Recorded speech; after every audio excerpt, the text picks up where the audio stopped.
The NASCAR Cup Series playoffs are little over a month away, and Team Penske has all three of its drivers championship eligible as it chases its third consecutive title. And it has shocked its fans as it has spoken out on their big favorite. And it might not be the one you're expecting, but there's more. Ryan Blaney is the defending series champion. He won his first championship a year after Joey Logano claimed his second. As the last stretch of the 2024 postseason approaches, Team Penske competition director Travis Geisler examines the playoff point picture and how the company shapes up. "That tells the story of where you are and for us," Geisler said. "I think it's pretty accurate." Blaney is the highest-ranked Team Penske driver, sitting fifth on the playoff grid with 2 victories and 12 points. Austin Cindric, who will be making his second playoff appearance in 3 seasons, has 7 playoff points to go with his 1 victory at 7th on the grid.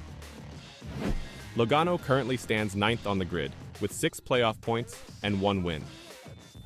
"I feel very comfortable with where we are speed-wise with the number 12, Geisler told reporters. "I think our execution is catching up to our speed now on that team, so we've been able to keep that ball rolling. Could very easily be sitting here with 4 wins, if Gateway goes half a cup of fuel differently. If you look at Atlanta, where he was 3 thousandths from winning when leading on the last lap, it's like, man, we could have been in a great spot. But they're definitely starting to get to where they need to for playoff form." Blaney may have been the fastest driver entering the Olympic break, with 2 victories in 6 races and a possible third slipping away at Indianapolis Motor Speedway. He climbed up to 5th place in the championship standings, essential for reseeding bonus points, after leading 271 laps during that time.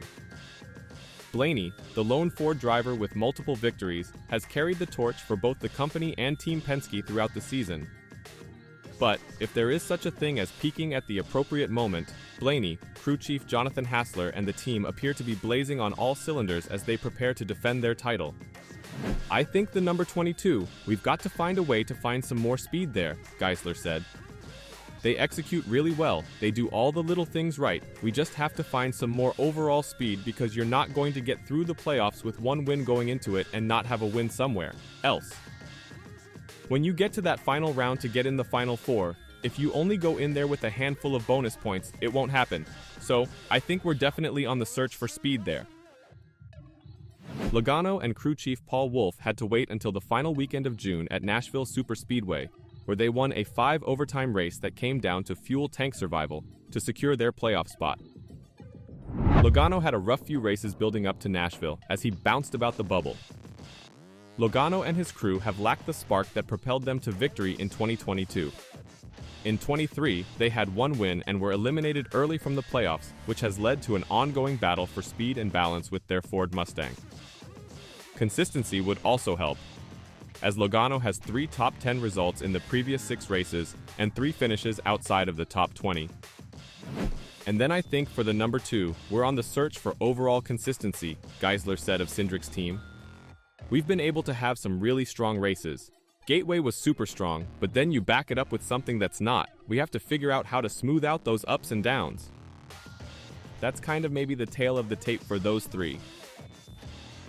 Cindric and crew chief Brian Wilson have never had a speed issue, but it doesn't matter how quick a car is if the team doesn't execute.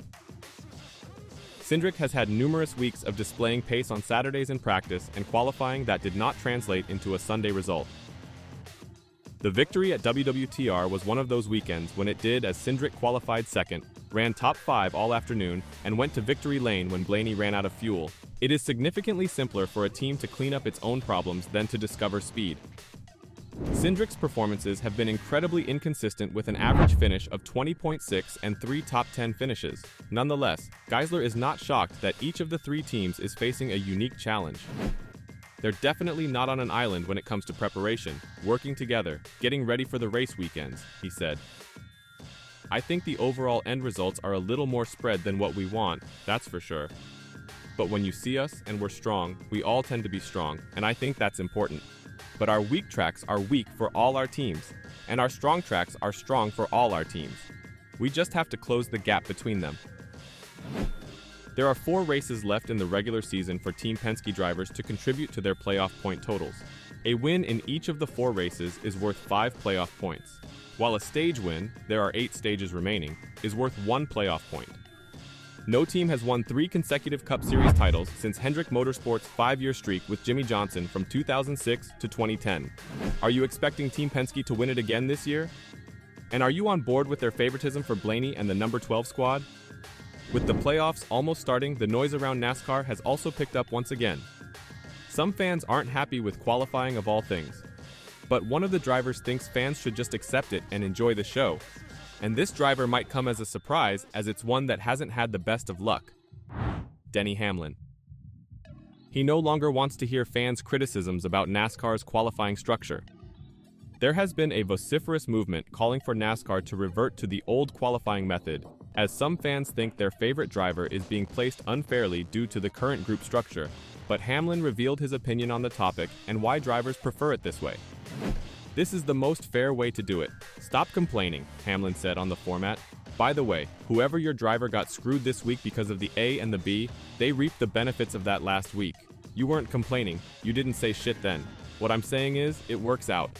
All the drivers would rather, I'm telling you, they would rather do it this way, to only race the cars in their group, because the conditions are the same. If we go to Richmond and you did not have the A on the outside, the B on the inside, it's going to be all A cars in the top 5, and all the B are going to be 6 through 10, because it's such an advantage to have your tires cooler, and I'm telling you, the way they're doing it now is the most fair way to do it. It just looks wonky on TV." Straight from a driver's mouth, it's clear Hamlin and the other drivers feel that qualifying in groups is the way to go. Still, Hamlin understands why it's not a slam dunk with fans, and he attempted to find a good medium. "I think the only way they can make it maybe different is the A should be on the outside and the B on the inside, because it would look better on a graphic on TV," Hamlin added. "Because right now, like the fast qualifier of A is always on the pole position, so he's on this column and all the rest of the A are on this column, so it looks messed up. If they just put them all over here and said, okay, A's going out. They're all on the inside lane, it's going to look right on TV. If someone in B sets the fastest time, slide him over to that A spot, everyone else just moves down. I think it just looks funky on TV. It's the most fair way to do it, I promise you. This is the most fair way to do it. Sometimes I guarantee you that your favorite driver is going to reap the benefits of being A or B on any given day, and they're going to get a better starting spot than what they should have gotten with this format. It all works itself out in the wash." Unfortunately, only time will tell whether NASCAR decides to eliminate group qualifying, but Denny Hamlin's position is obvious. What's your take on qualifying? Are you enjoying the current format, or would you like to see changes? Let me know your thoughts in the comments down below. Also, let me know who you're backing to win the championship this year.